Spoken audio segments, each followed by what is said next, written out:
知老友記，你試過未？坐低玩幾手，開頭贏咗少少，遇到一條長龍段，你唔忿氣，即刻加住去追，最後賭輸埋老本。如果你試過，恭喜你，你同賭場入面80%嘅賭客一樣，輸錢唔係輸俾運氣，係完全輸俾你自己嘅衝動。何鴻燊今日唔同你講大道理，我直接同你講一套真真正正喺賭海生存落嚟嘅保命法則，佢就係36嘅12階梯陣法。如果你覺得呢個係你經常遇到嘅情況，或者你成日覺得自己玩極都係送錢俾賭場，咁你必須要睇埋落去。就你而家即刻花2秒鐘，撳一下屏幕右下角個訂閱掣，同個鐘仔訂閱我嘅頻道，因為我呢個頻道專門幫各位中老年老友記拆解賭場背後嘅資金管理同心理博弈，令你每次玩都可以做到心中有數。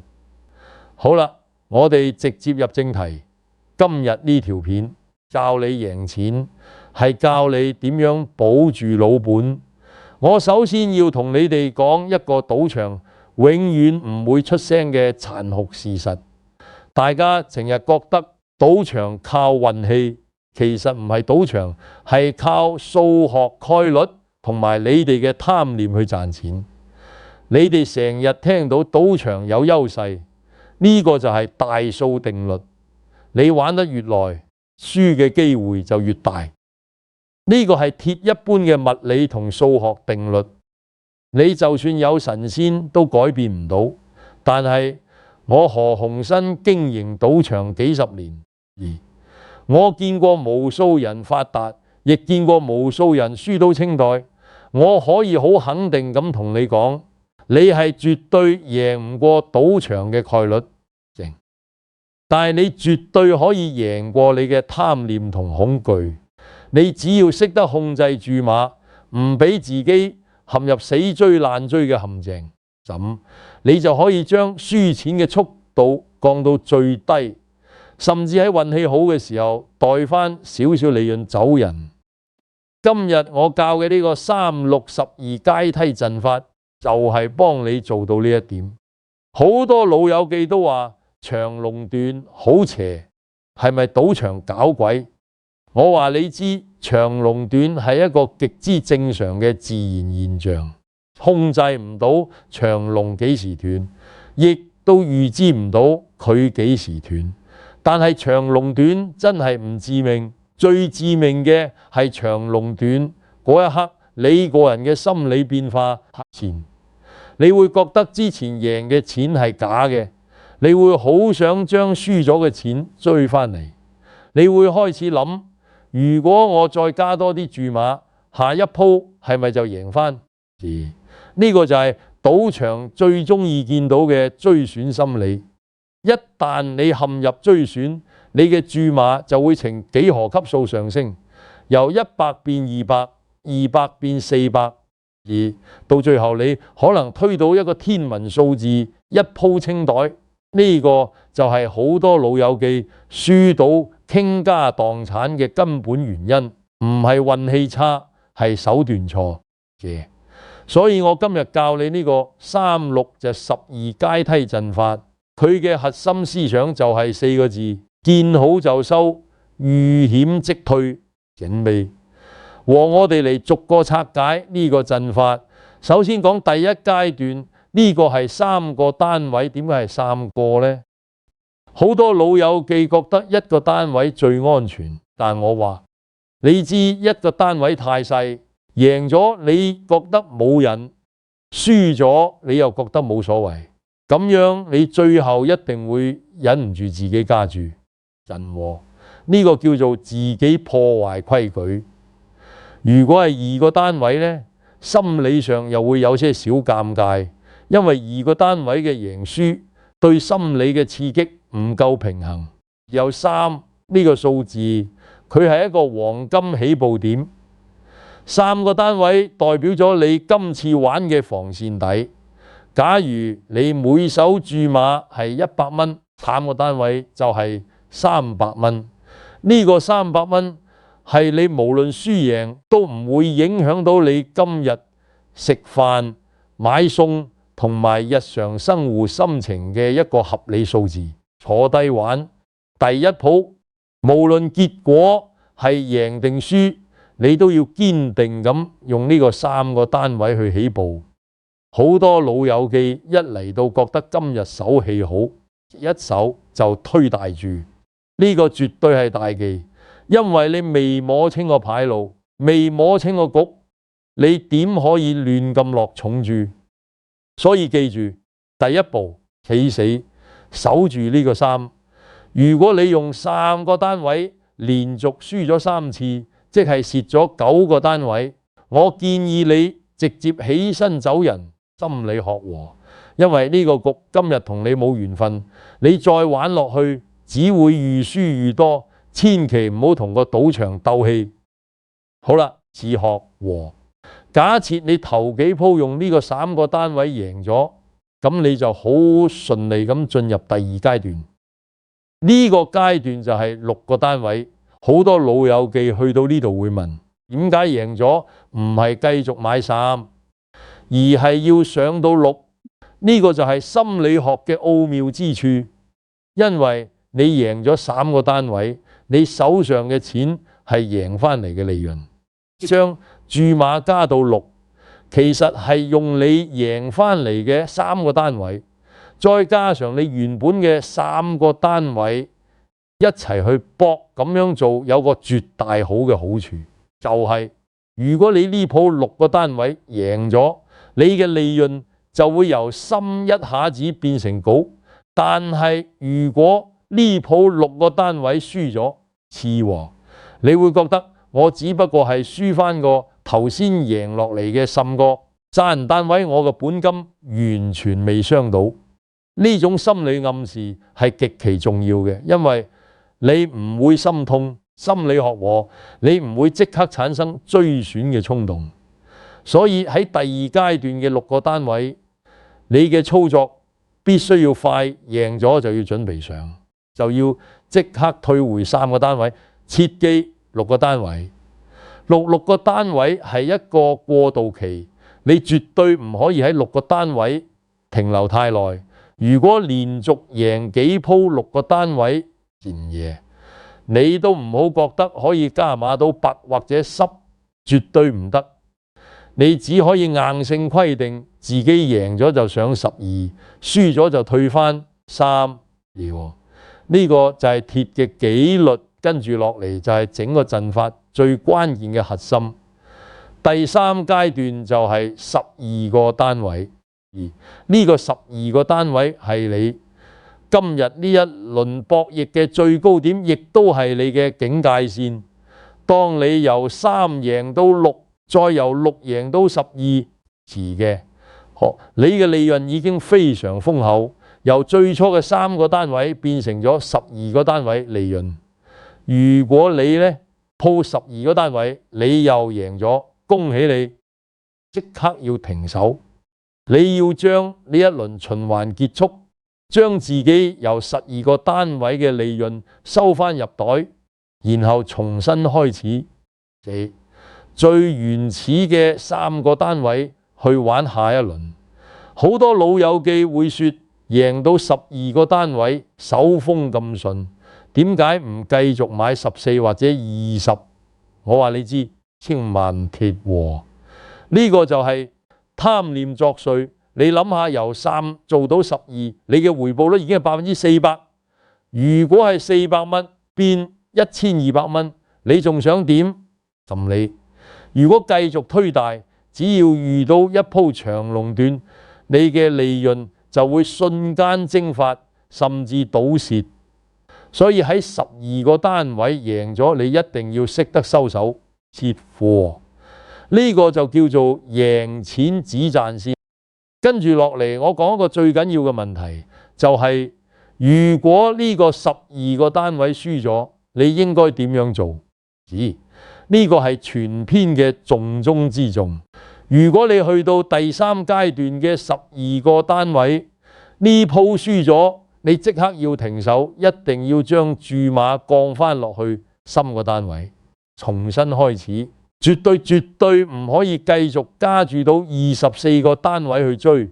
你要知道，你由3上到6，再上到12，呢個係一個上行階梯。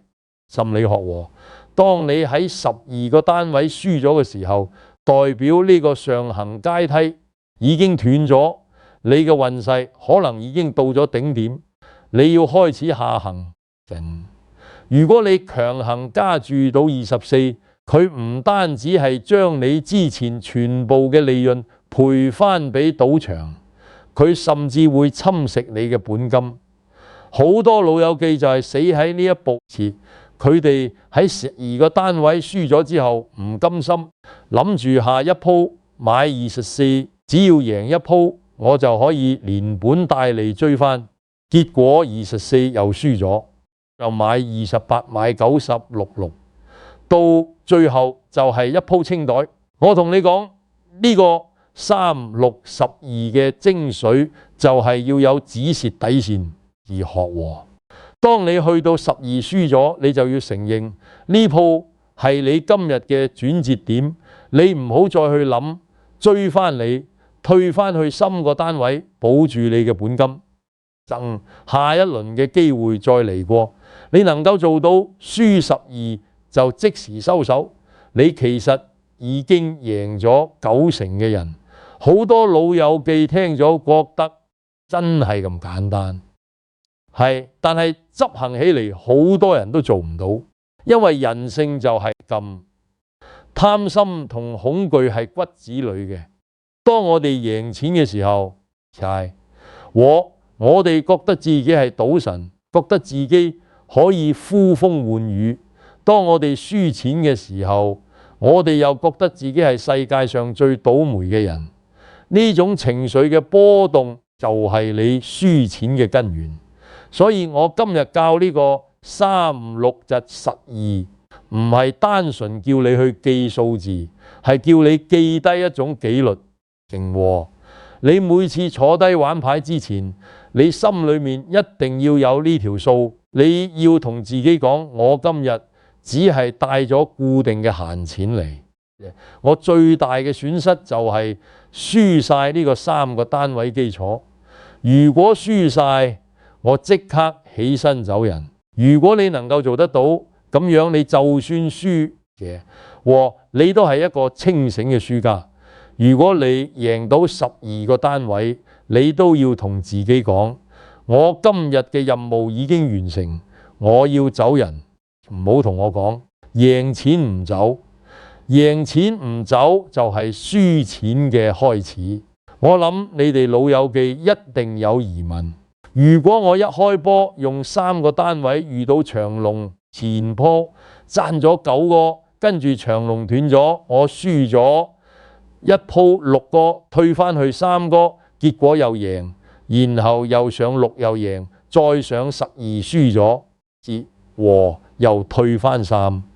呢個過程係咪好煩？我話你知唔煩，因為呢個就係你保命嘅節奏。你要習慣呢個波幅字，你唔好期望每一輪你都能夠去到12個單位。有啲時候你可能玩成個鐘都只係喺深同綠之間徘徊，呢個係正常嘅，因為牌路本身就好多上落。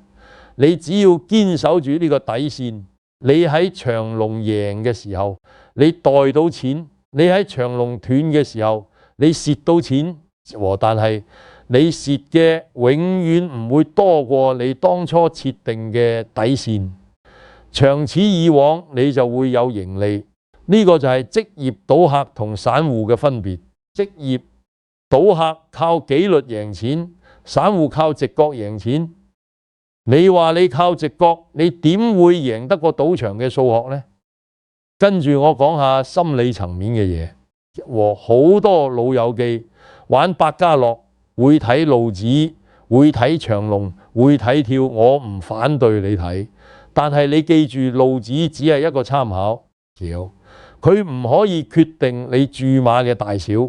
你絕對唔可以因為見到一條長龍就將自己嘅3、6就12拋諸腦後，就推6甚至推12，呢個係自殺行為。因為長龍可能下一鋪就斷，你有冇諗過？你如果一嚟就推大，佢斷咗，損失就會好大，大到你可能接受唔到。跟住你就會追一追，你就死。所以我強調，無論條龍有幾靚，和你嘅起手永遠只可以係3個單位。你係靠呢個階梯去慢慢爬，唔係靠條龍去飛。如果你真係想買長龍錢，你係可以用你嘅利潤去試。例如你用3個單位贏咗，上咗6個單位，你估條龍會繼續？咁你就用呢個6個單位去搏，如果斷咗，只係蝕咗你贏翻嚟嘅心，你完全唔會心痛。如果佢繼續，你就上12，但係你記住，絕對唔好喺第2鋪嘅時候就話我睇好條龍，我買10個單位，呢個就係賭博，唔係博彩。另外仲有一個好重要嘅概念，就係時間同體力嘅管理。我何鴻燊見過好多大客，佢哋贏錢嘅時候係唔會停嘅，佢哋可以連續玩10幾個鐘嘢，由朝早玩到夜晚。我話你知呢個係最蠢嘅做法，因為你嘅精神係有限嘅。當你精神唔集中，你嘅判斷就會出錯。就算用咗3排6同埋15呢個陣法，如果你疲累咗，你都好難嚴急急勤。所以我建議各位老友記唔會贏到一次以12個單位，或者你玩咗1個鐘頭，你就要起身行開下，飲杯茶，上個廁所，洗個面，你要同個賭場斷開一下，等自己嘅頭腦清醒翻。如果你唔停，你永遠只係喺個局入面，你嘅情緒會一直跟住個牌路走，你會好快迷失。識得休息，真正嘅高手。我成日同人講，賭博唔好靠感覺，要靠機械。機械就係無感情，無感情就唔會追選，唔會貪心。和你能夠做到好似部機器咁，你就是一個成功嘅賭客。好啦，講咗咁多，我都要停一停，問下各位老友記一個問題。你哋平時玩牌最怕遇到咩情況？係咪最怕遇到條長龍斷完之後，個牌路變咗單跳，或者變咗亂局夜壞？如果你遇到呢啲所謂嘅邪牌路，你係咪會立刻亂咗陣腳，然後開始亂加注去搏？如果你有呢種經歷，我懇求你喺下面嘅留言區同我分享，你當時係點樣應對嘅？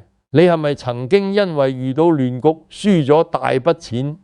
你係咪覺得賭場好邪？其實賭場一啲都唔邪，邪嘅係你自己嘅心魔。你喺留言區講低你嘅經歷，等我哋一齊檢討下點樣用呢個3同6、12陣法去破解呢啲所謂嘅邪牌路。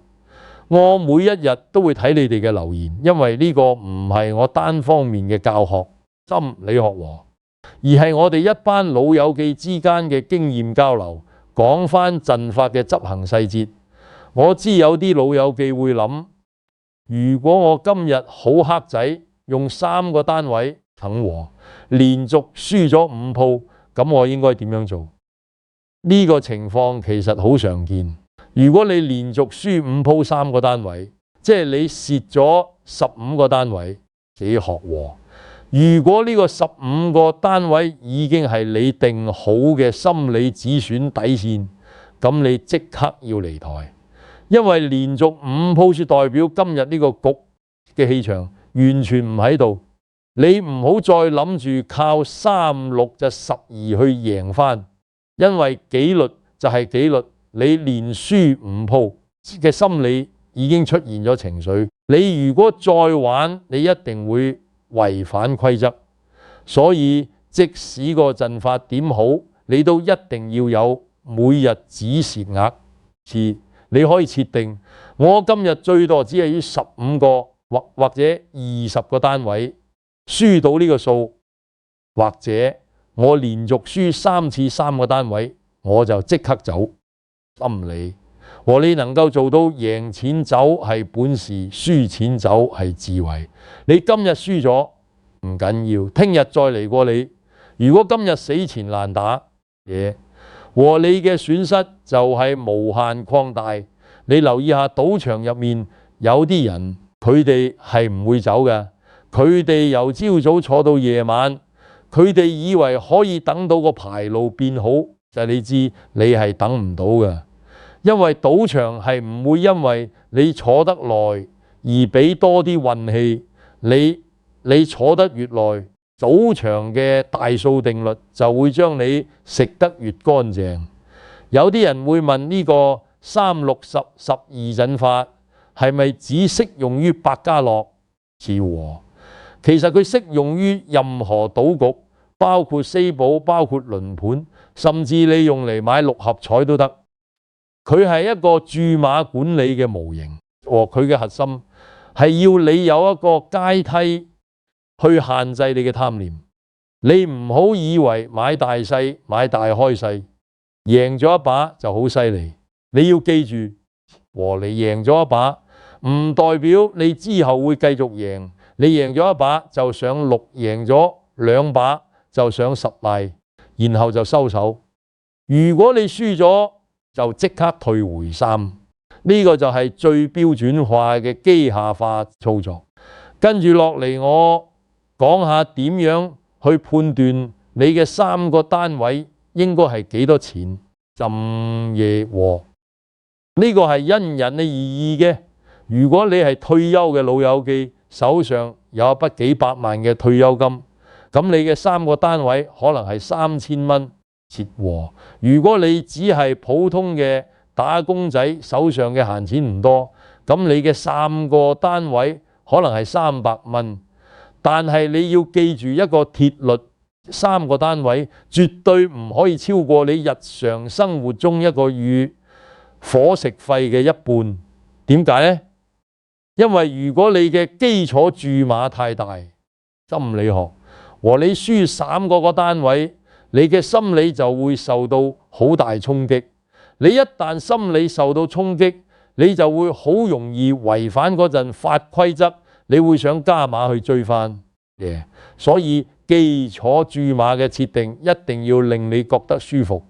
你輸咗3個單位，你會覺得輸咗少少，聽日賺翻，而唔係死啦，遲咗咁多，點算啊？呢個就係一個健康嘅博彩心理。你亦都要記住，你每次去玩只大夠你玩5次基礎注碼嘅錢，即係話健和。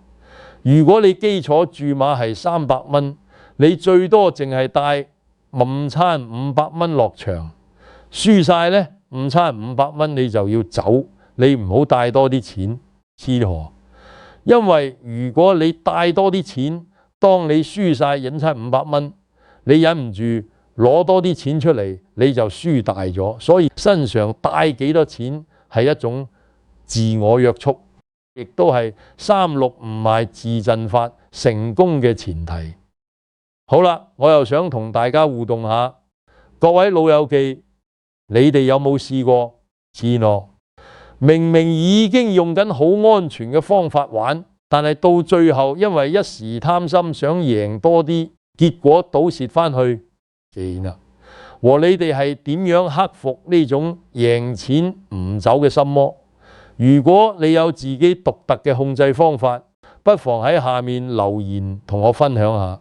學和，如果你覺得呢個3-6-12陣法講得啱，或者你成日都係輸喺加注上面，你可以留言講低。我會試下呢個方法，心理學和。我好想知大家嘅意見，因為我哋呢個頻道係一個交流平台，你哋嘅實戰經驗有時比我講嘅理論更加寶貴。記住，我哋唔係要贏賭場，我哋係要贏自己嘅貪念，贏自己嘅恐懼。我見親好多老友記，潛河，佢哋成日都話我今日一定要贏幾多先走。我話你知，你抱有呢個目標，你已經輸咗，因為賭局入面嘅上落係隨機嘅，和你冇辦法保證自己今日一定贏幾多。你定一個贏錢目標，等於將自己困死。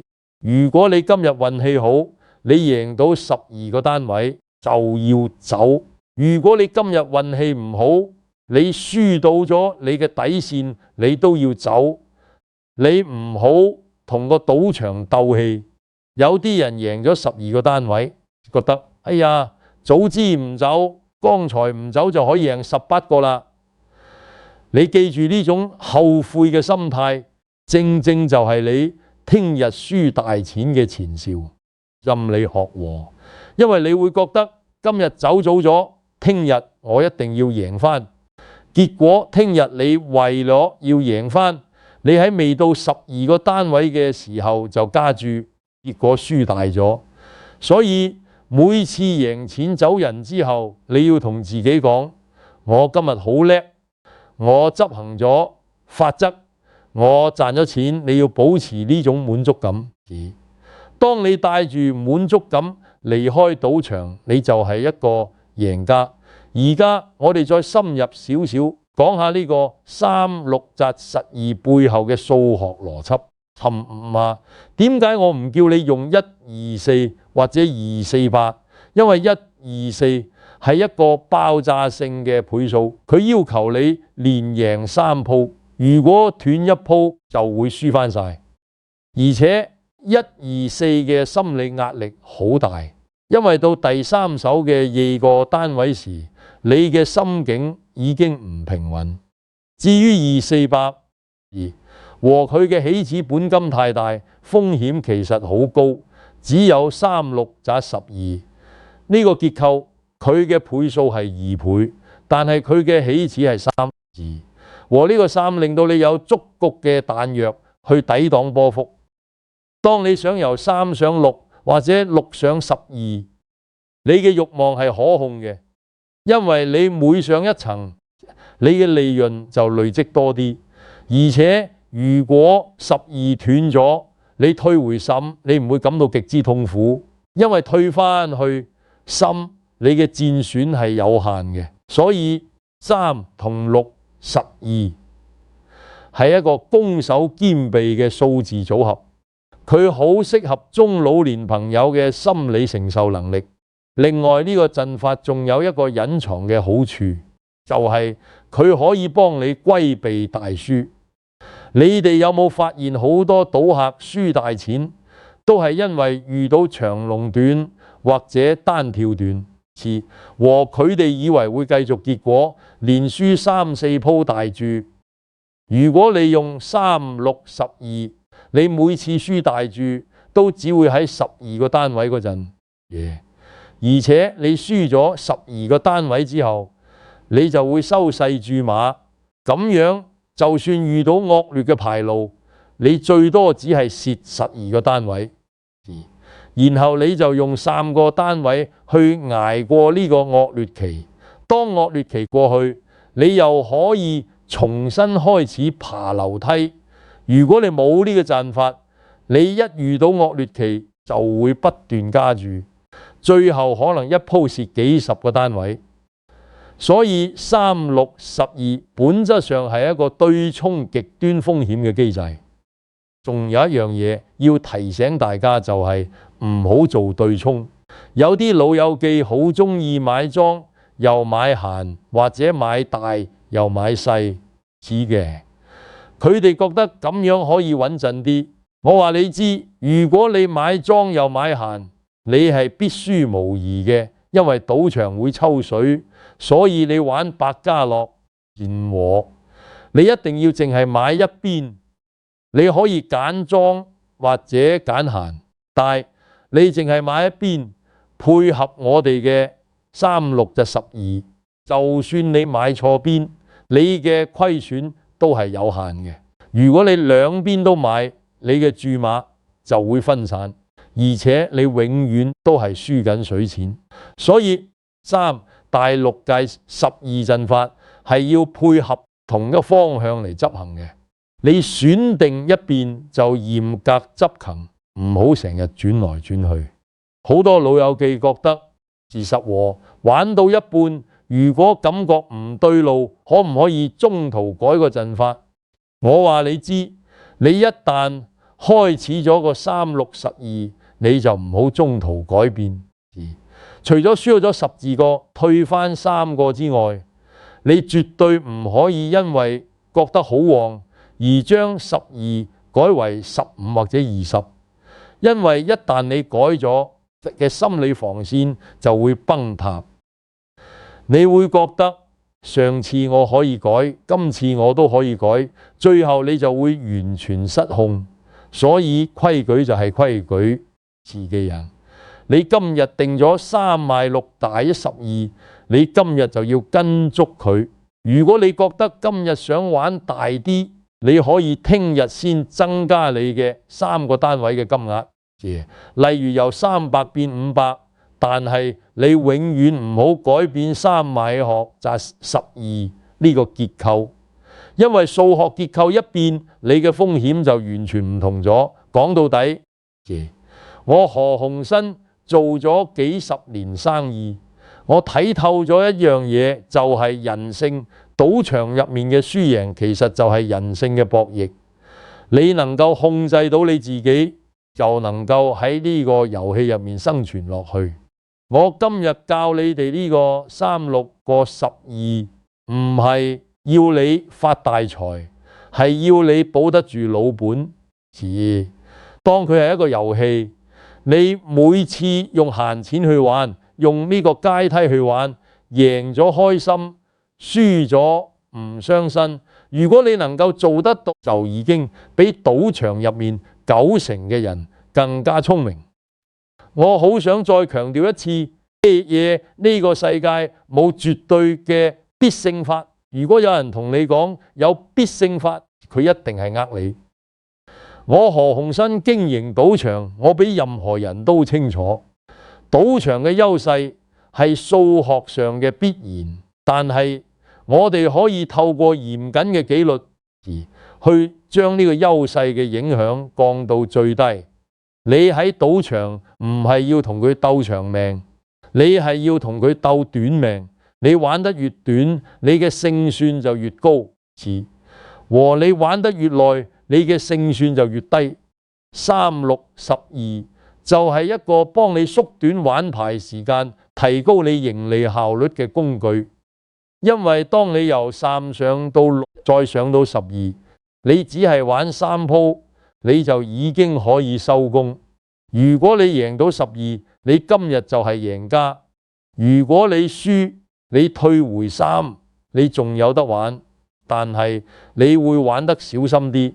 我知有啲老友記會覺得咁樣玩好悶，好冇癮。我同你講，你嚟賭場係想贏錢定係想刺激？如果你係想刺激，你大可以去坐過山車，唔好嚟賭場。如果你嚟賭場係想贏錢，你就必須要有耐性，必須接受沉悶。真正嘅贏家係唔會喺賭場入面大叫大嚷㗎，佢哋會靜靜雞坐喺度，默默咁執行自己嘅策略，贏咗就收錢走人。學和佢哋唔會貪圖贏錢嗰一刻嘅快感，所以你如果能夠習慣呢種沉悶嘅玩法，你就已經踏入咗贏家嘅門檻。跟住我講下點樣面對係輸錢，輸錢係必然嘅。你就算用3612，你都會有輸錢嘅時候。但係你點樣面對輸錢？靜和，決定咗你下一鋪係輸定贏。如果你輸咗，你唔好即刻加注，你要諗下剛才輸嗰鋪係咪我嘅決定有問題？我冇跟住陣法。如果我有跟住陣法，咁我就冇錯。輸錢只係運氣問題，我可以繼續用深個單位去玩直和。但係如果你冇跟住陣法，例如你由3贏到6，你竟然走去買10個單位，結果輸咗，咁你就要反省呢個係你嘅紀律問題。若和，你要懲罰自己，停手10分鐘，唔好再玩。如果你能夠做到自我反省，你下次就唔會再犯同樣嘅錯誤。我再同大家講下路子嘅迷思。有啲老友記好沉迷睇路子，佢哋會畫到成張紙都係，然後話呢個係路子話俾我聽，一鋪會開莊。我話你知，路子只係過去發生嘅事，佢同未來冇任何關係。百家樂每一鋪都係獨立事件，仔嘅出現係隨機嘅。你唔可以因為過去開咗10鋪莊就認為下一鋪會開閒。你如果咁樣諗，你就墮入咗賭徒謬誤嘅陷阱。所以你唔好太信路子。你信路子，不如信我教你呢個3、6、12階梯嗰陣法，因為路子係隨機嘅。先係你嘅注碼管理係由你話事嘅，你控制到注碼，你就控制到風險。老友記，人一世物一世，玩下牌就係正常嘅，千祈唔好沉迷。你記住，賭場係一個娛樂場所，唔係提款機。我何鴻燊開賭場，我唔介意你嚟玩，我甚至歡迎你嚟玩，千爺。但係我唔希望你輸到傾家蕩產，所以我先至會拍呢條片，同你哋分享呢個3、6、12保命法則心理學和。我希望大家睇完呢條片之後，下次再去玩嘅時候，可以有一個更清醒嘅頭腦。當你坐低準備玩第一鋪嘅時候，和你心裏面一定要諗住3個單位。當你贏咗，諗住6個單位；當你再贏，諗住12個單位；當你輸咗12個單位，和你要即刻退翻3個單位。呢個循環就係你嘅生存之道。好啦，我講咗咁耐，係時候再同大家互動一下就和。如果你覺得呢個3、6、12階梯陣法對你有啟發，或者你決定下一次去玩嘅時候要試下，請你喺下面留言區打住，我一定會試下呢幾個字。同時我亦都好想知你哋覺得呢個陣法入面邊一步係最難度嘅？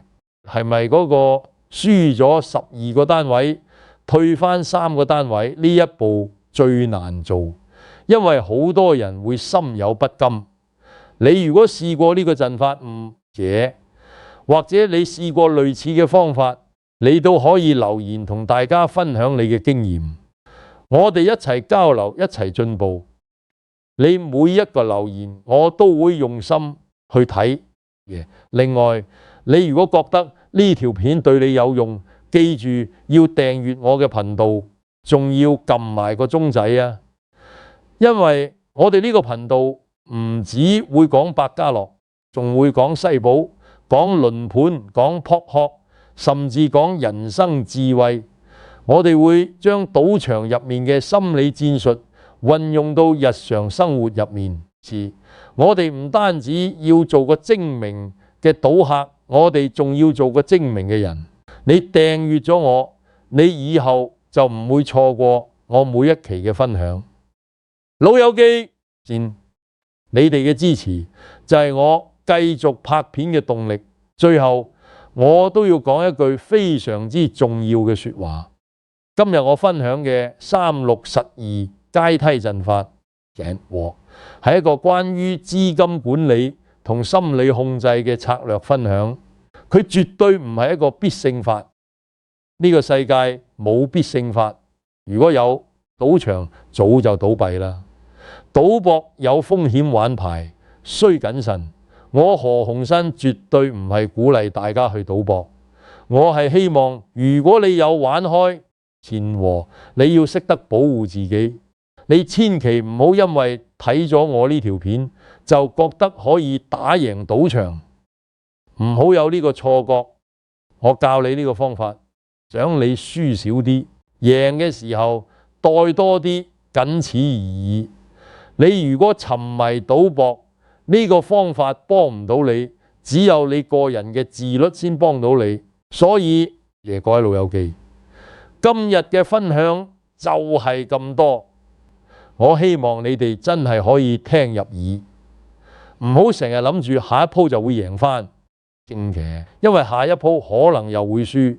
你要諗住呢鋪我淨係買3個單位，如果我輸咗，我仲有彈藥；如果我贏咗，我後可以上6，學和。你要一步一步嚟，慢慢行，唔好急。